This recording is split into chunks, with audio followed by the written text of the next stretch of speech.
Hey there, comic book fans. I'm back from the comic shop again this week. Another quick in and out trip. 4 comics, 3 from my pull list, 1 I picked off the shelf. First, show you some freebies. Latest comic shop news. Batman, 3 Jokers. Not a Joker fan, so this will be nothing I'm buying, but lots of other people like it. 3 and 3 and 3 is 16. I guess there's 16 issues of Batman and the Joker. Well, there's a bunch of other stuff. Telling us all the exciting news. Let's see if there's anything that catches my eye. Flash has all DC stuff. D for Deceased, Dreaming, Batman Joker War, The Last God, Red Hood and the Outlaws, Metal Man. Oh, Absolute Planetary hardcover. I'm a big Planetary fan, but I have all the issues already. Probably won't be getting the hardcover, but what the heck? Maybe I'll take it out of the library someday. Ice Cream Man Quarantine Comics Special. I read the Ice Cream Man, the first 2 volumes on Hoopla. It's real good. I think I did a review of Volume 1 with J-Rocks over on his channel. And it was good, Ice Cream Man's Volume 1 and 2. I want to read some more of that. I think they have more of it on Hoopla. Gotham by Gaslight Deluxe Edition. And Paper Girls, Tartarus, Sex Criminals, all sorts of other fun stuff coming out in comic shop news. Then there was also a couple of free comic book days. Well, you know what? Last week there was an X-Men free comic book day one. I don't think I ever even cracked it. This week we got a Spider-Man free comic book day one. So we got Venom and Black Cat there. Guessing it's just a sampler of Spider-Man stuff. We'll see if I crack it open. Then we've got Bloodshot free comic book day. Exo Man of War. We'll check this one out. I'm much more likely to read Valiant comics, I think, than Marvel or DC. I read a bunch of the Valiant comics, not in the 90s, but in the 2010s, whenever it was they relaunched it. And there was some good stuff in there. So we'll give this a read, see if it's any good. And then, what was the first issue I picked up last week? Engine Warp. From Vault Comics. Got a tickle. It was pretty good, but I didn't put it on my pull list because I couldn't decide if it was good enough. I guess that means it wasn't quite good enough.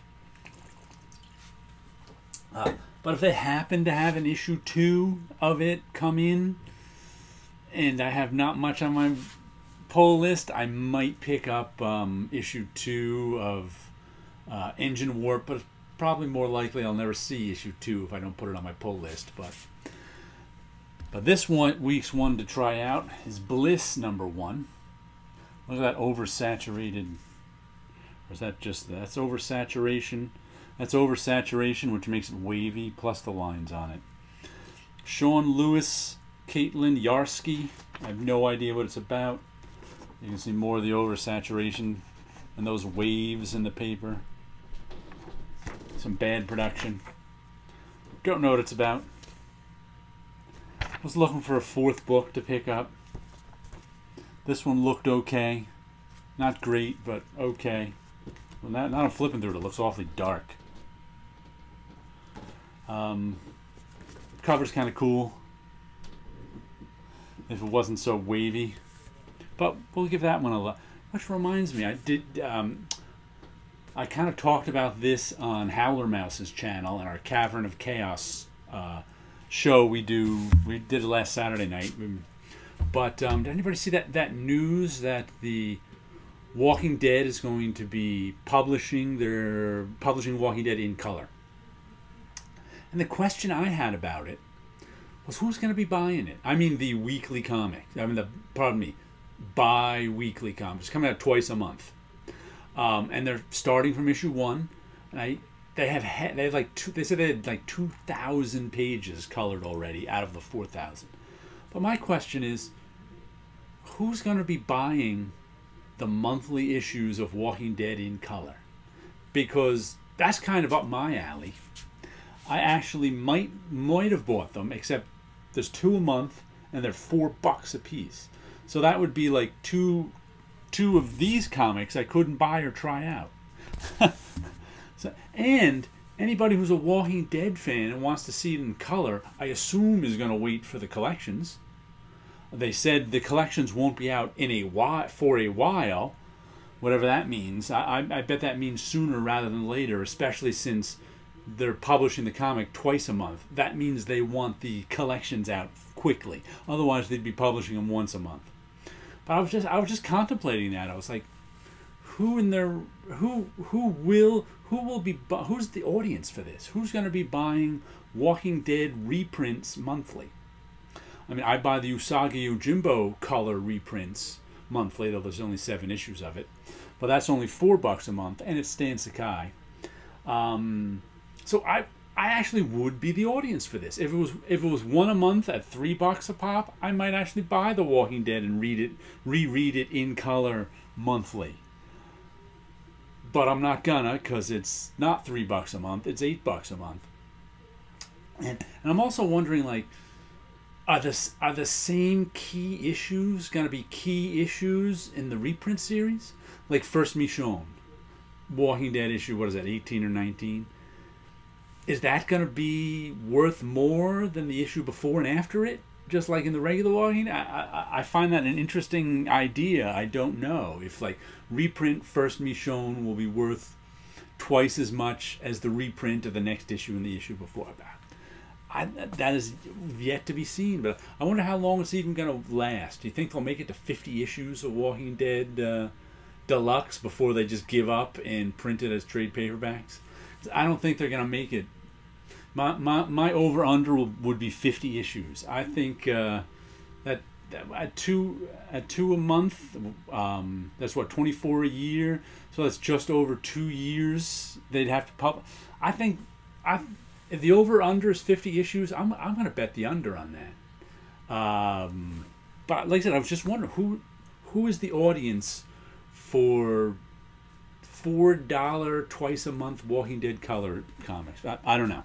Speaking of Stan Sakai and Usagi Yojimbo, here's Usagi Yojimbo number 10, the latest one, in color for the first time. They're also reprinting these way back at the very beginning, the first Usagis. They're coloring them and printing them as monthly comics, and then they're going to print them as a trade. And also, if you're... Like I said, I don't mind. It's like I want to buy Usagi Yojimbo. I want to support Stan Sakai, besides the fact that I like them. But if you're buying The Walking Dead, I mean, that means 10 issues is going to be $40. How much is the trade of those 10 issues going to be? $20? So you're even spending extra money buying the issues. Why not just wait till it's collected? It's already all collected now. I've just been pondering that Walking Dead color series. That's all. It's just in my mind. But latest Usagi, is this just a one-parter? A done in one? I'm not sure. There's some sort of... But, oof, punched him in the gut. No, stabbed him. Oof. But I dig Usagi. I've been buying it for decades. I'm going to keep buying it. The very last issue of Birthright, issue 45. Last issue was the big final battle. Now I guess we get some wrap-up. Last issue was an all splash page big final battle. I thought it was pretty cool. Did okay for me, but there's stuff going on in this one too. I don't know what, but like this is the end of the story. If you ever want to read Birthright, you can get the collected editions now. Then the last new one of the week is Monstrous, number 29. I really liked 28. 28 was very much about what was going on in the battle, and they brought in these 3 witches, and this is a flashback. Whenever the lead in the story is that big explosion, I bet this is in the flashback too. Because something happened. This is the flashback to the last war. Now we've got the current war between the humans and the animal people.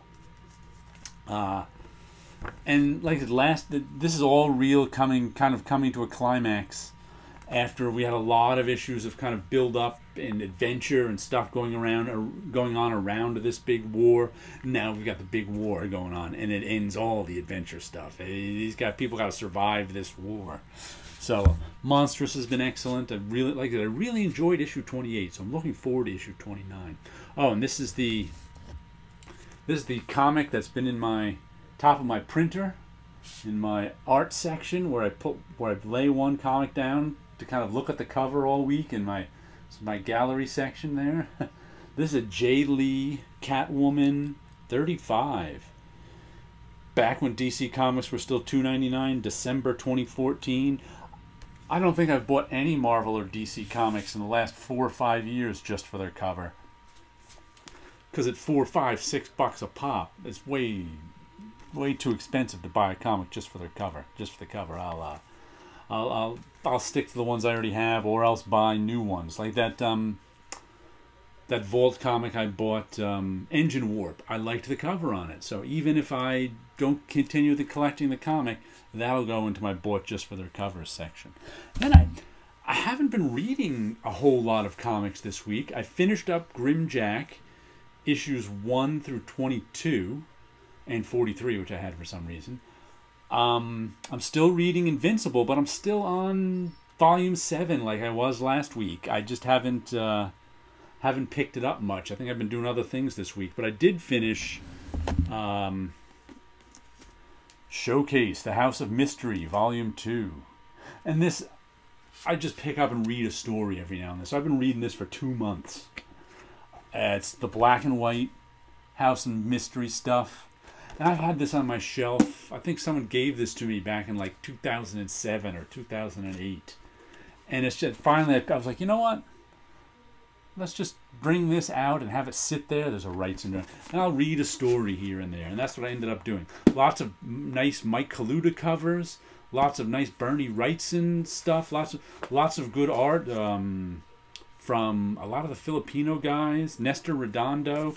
There's another Bernie Wrightson frontispiece. And, you know, the stories aren't... oh, Mike Sikowski. You know, these DC mystery stories from the late 60s, early 70s, you know, they're not the greatest things in the world, but 8-page story, they can read 8 pages, read one story a day or something for a while. Who's that? Oh, there's some Nestor Redondo art on this side. Let's see if we can open up to... Nestor Redondo has a real lush ink line. Really illustrates his pictures. Let's see who else have I... There was lots of darks in that one. Who is that? Do we have a name? There's credits in the front. Sometimes it's credited. There's another nice cover. I think that's Wrightson. Not sure. Oh, that's Wrightson over this side. There's another Wrightson frontispiece. But I had fun reading this. Like that, it took me a couple of months to read it. Alright, let me show you a little bit of my artwork. I do mostly small stuff again, but I did this yesterday. It's just one of my... It's going to be colored like that eventually. One of my Dreams of Things covers. Kind of this woman, she's going to have... That's going to be a multicolor Mondrian type dress. Yeah, just kind of, there were some eyes down there too. Drawing some more eyes. Drawing lots of eyes. But this is just the stuff. The Dreams of Things stuff. I like that one. I'm going to bring that one up close. I ink them.